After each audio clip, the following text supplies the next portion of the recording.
Assalamu alaikum wa rahmatullahi wa barakatuh. Bonjour à tous et bienvenue dans cette nouvelle édition podcast réservée aux activités du congrès de l'AUMT. Nous sommes à la 14e édition et donc c'est ici à la maison du Hajj de Lomé que se tient cette édition. Nous allons tout de suite recevoir avec nous l'un des membres les plus pertinents, sinon les plus importants et influents de cette organisation depuis le début jusqu'en ce moment. Il s'agit là du frère Sungawila Mouawiya. Salam alaikum. Wa alaykum assalam wa rahmatullahi wa barakatuh. Merci bien. Vous êtes étudiant en sciences animales et vétérinaires à l'école supérieure d'agronomie ESA au niveau de l'université de Lomé. Également, vous êtes actuel secrétaire administratif de la coordination régionale Golf pour l'AUMT.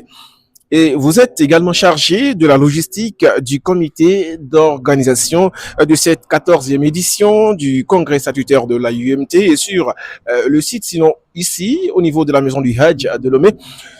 Vous êtes coordonnateur des commissions pour ce congrès. Comment est-ce que ça se passe depuis le début de l'activité? Alhamdulillahi rabbil alamin, summa salatu wassalam ala ashrafil mursalin, nabiyyina wa sayyidina Muhammad, salawatullahi alayhi wa ala alihi wa ashabihi. Au prime abord, nous tenons à adresser nos sincères remerciements à Allah. Nous lui rendons grâce pour la facilité ou la facilitation dans le cadre de l'organisation de toute cette activité. Et depuis le début, ça n'a pas été facile. Nous avons commencé l'entretien même le jour J de l'activité et nous l'avons terminé aux environs de midi, au moment où les délégations ont commencé par atterrir. Et aussitôt l'entretien terminé, nous sommes passés au fait à l'accueil et à l'orientation des différents délégués dans leurs différents dortoirs et autres. Nous sommes également attelés à définir les différents lieux qui vont abriter les différentes activités, notamment les ateliers, les formations et tout ce qui va avec. Merci bien. Nous allons tout de suite démarrer avec la toute première inquiétude. Et dites-nous, aujourd'hui, nous constatons que le congrès, d'accord, le congrès est l'instance suprême de l'AUMT, d'accord.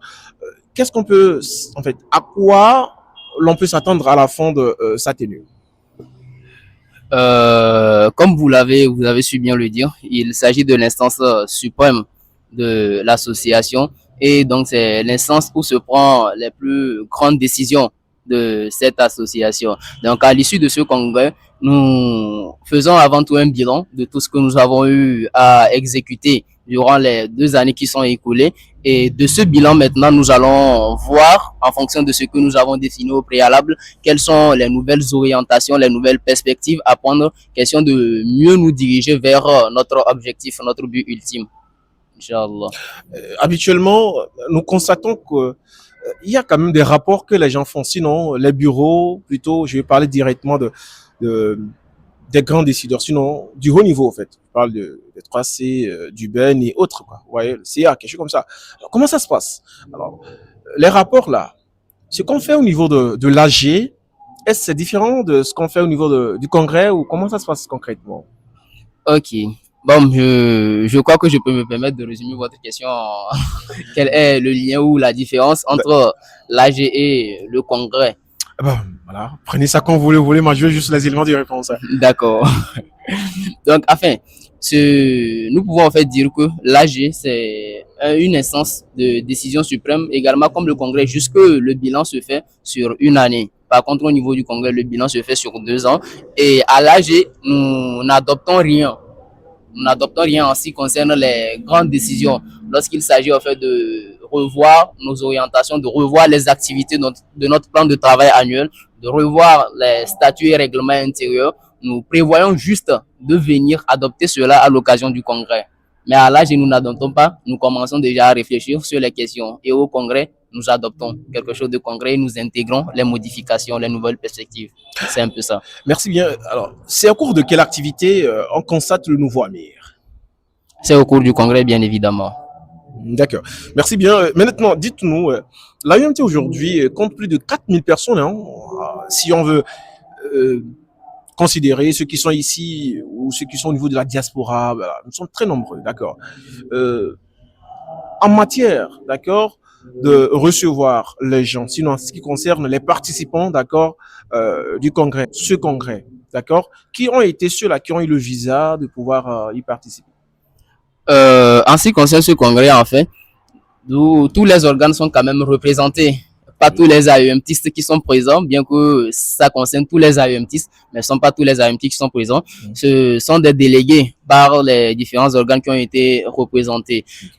Lorsque nous en venons au niveau des sections, nous avons les présidents, les deuxièmes vice-présidentes, les CAGE, c'est-à-dire chargés aux affaires administratives et juridiques, et les CPSE, les chargés à la planification, suivi et évaluation, qui sont représentés.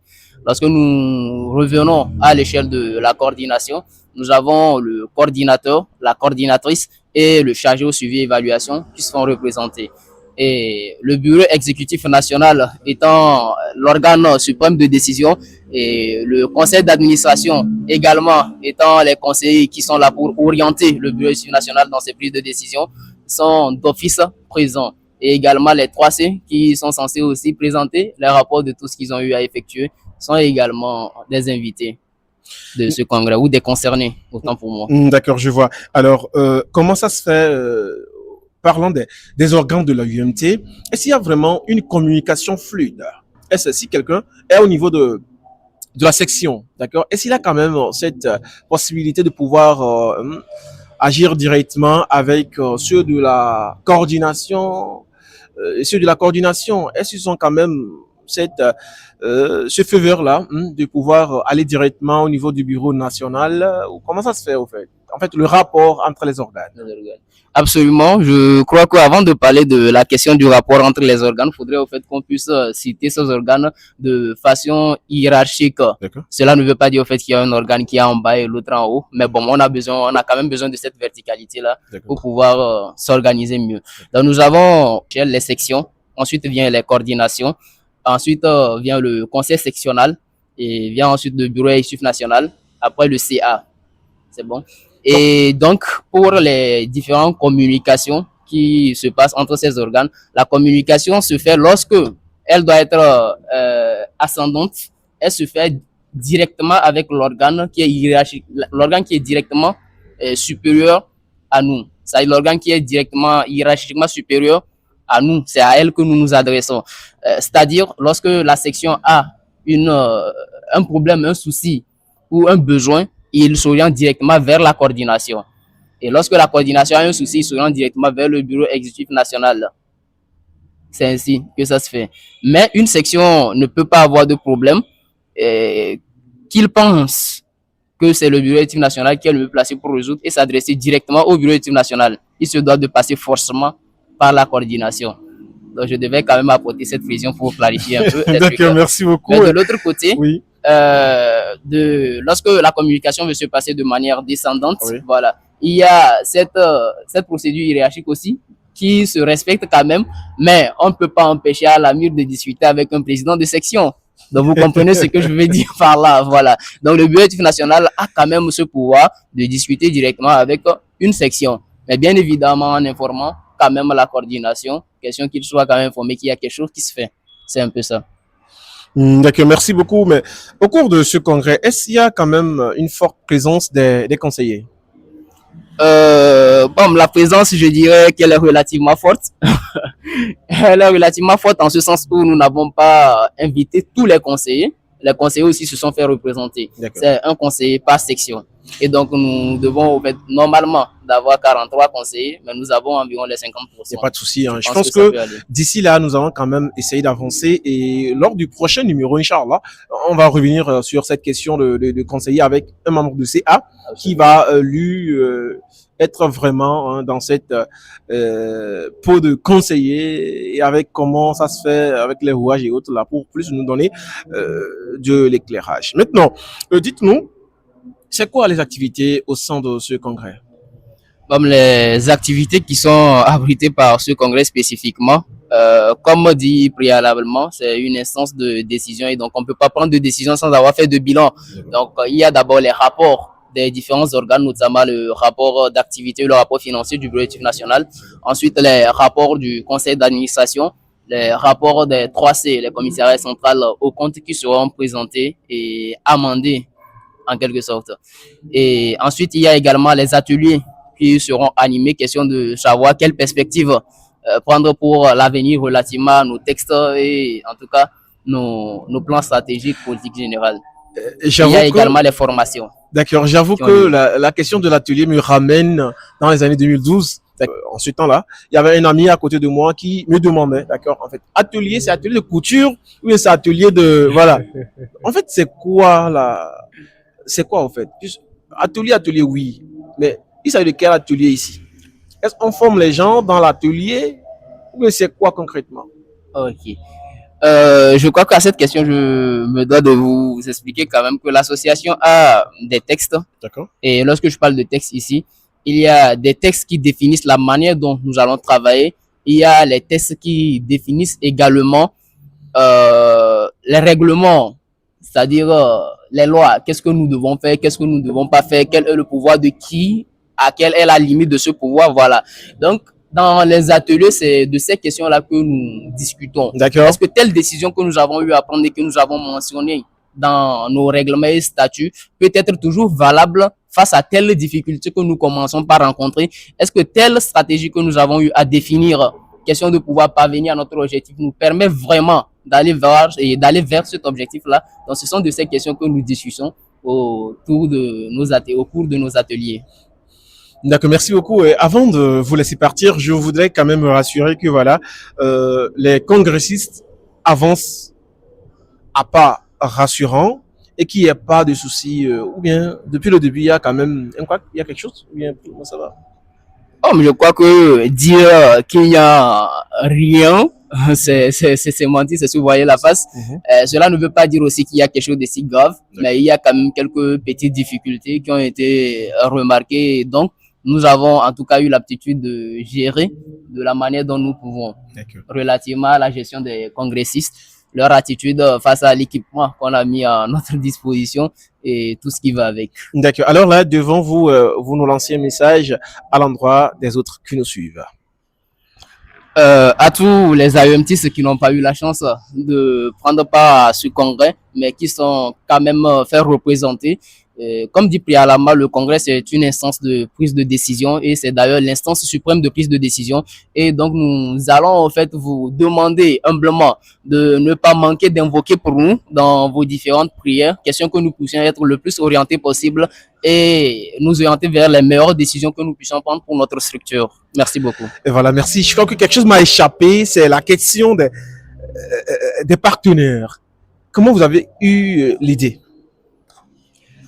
La question des partenaires, je suis pas la personne la mieux placée pour quand même parler de cela, mais toutefois je vais effleurer un peu le sujet. Ouais. Je crois que c'est d'abord une stratégie de mobilisation de ressources financières et c'est également une stratégie de mise en valeur des compétences internes que nous avons au sein de notre association. Et c'est de là en fait qu'est née cette idée-là.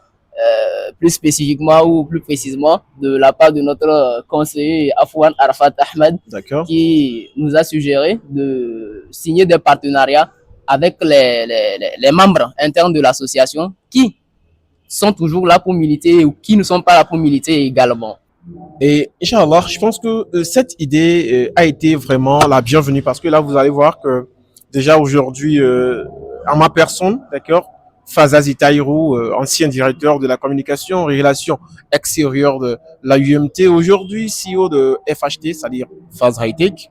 Nous avons quand même aussi eu cette idée-là très lointaine de pouvoir faire quelque chose concrètement à l'OIMT, en fait, à notre association, au-delà de se présenter au niveau du congrès ou dans une activité nationale comme membre du média, quelque chose comme ça. Donc aujourd'hui, je pense que, alhamdoulilah, en fait, avec cette petite initiative de faire des podcasts à chaque jour du congrès. Je pense que tout ça là, c'est pour aussi répondre, d'accord, à certaines demandes, sinon répondre, avoir une solution à certains problèmes internes que nous avons. Aujourd'hui, tout le monde essaie de mettre la main à la pâte, d'accord. Si je laisse mon cas, eh bien, je pense que le box sac à dos c'est confectionné, d'accord, par l'un des membres, d'accord, de notre association, AUMT, bien sûr. Il s'agit là de l'entreprise Mourchi Décor qui a su nous faire ça. Je pense que maman, je t'aime. Je pense que c'est carrément une bonne initiative. Hein, voilà. Ça se voit, c'est clair. Hein, voilà. Maman, je t'aime. C'est une box à cadeau fait et confectionnée bien sûr par l'un des membres de notre association, par un papier dur, Chromolus, c'est ça, les cartons, les collants, avec les pagnes. Hein. Je pense que si j'ai une bonne mémoire, je pense que c'est ce qu'elle a dit. Ceci nous appelle à pouvoir consommer local. D'accord. La consommation locale, elle est très importante. Alors là, déjà, si je peux me le permettre, je vais essayer de déballer ça pour voir comment est-ce que ça est concrètement. Voilà. Je déballe ça devant tout le monde. Comment est-ce que ça est concrètement. Voilà. Et puis, Masha'Allah. Vous voyez un peu, l'intérieur, c'est vide. Donc, à nous-mêmes de mettre ce que nous voulons dedans. Et puis, on ferme comme ça et on rend ça à sa maman, soit à sa première dame. Je pense que vous en avez là. Bon, bien évidemment que j'ai le projet d'en avoir. Masha'Allah. Alors là, vous allez garder ceci. Voilà, lorsque les choses seront concrétisées, vous le remettrez, Inch'Allah. Alors, je pense que là, on dit bien de choses à cette dame qui arrive quand même à faire du merveille dans son domaine. C'est également elle qui nous a fait la décoration, d'accord, au niveau du podium. Également, elle aussi, cette déco-là, modeste de notre petit plateau. Qu'Allah facilite et qu'il mette baraka dans son affaire. Alors, je pense que, chers invités, nous allons donc vous demander votre dernier mot, cher Sungawila Mouawiya. Merci quand même d'avoir accepté d'être avec nous. Votre dernier mot, Charles. Okay. Merci à vous également. Si j'ai un dernier mot, c'est à l'endroit de nos partenaires. Merci infiniment à vous. Puisse Allah bénir vos initiatives et ne manquez surtout pas de répandre le message ou de répandre vos compétences, de mettre vos compétences au profit de notre chère association. Assalamu alaikum wa rahmatullahi wa barakatuh. Alhamdulillah, merci bien. Je rappelle à tout le monde que elle est disponible, sinon Mourchi Décor est disponible pour tout le monde. On peut quand même lui joindre pour les cas de décoration, de fabrication de sacs à main pour femmes, des box et autres. Elle répond au numéro plus 228 81 12 23 09 46. Et comme vous le savez tous, FHT, c'est Phase High Tech, spécialisé en informatique, en sérigraphie, en infographie, journalisme, l'animation événementielle, la communication événementielle, plusieurs choses, sans oublier bien sûr le développement web et applications. Le numérique, on n'en parle pas. L'intelligence artificielle également. Prions Allah subhanahu wa ta'ala qu'on puisse atteindre le niveau du robotique. Nous répondons bien sûr au numéro plus 228 80 10 42 19 80 17. L'email phasehightech@gmail.com ou plutôt le leaderphase@gmail.com. Je vous laisse sur ce numéro. On s'attrape très très prochainement pour le prochain numéro. Assalamu alaikum wa rahmatullah.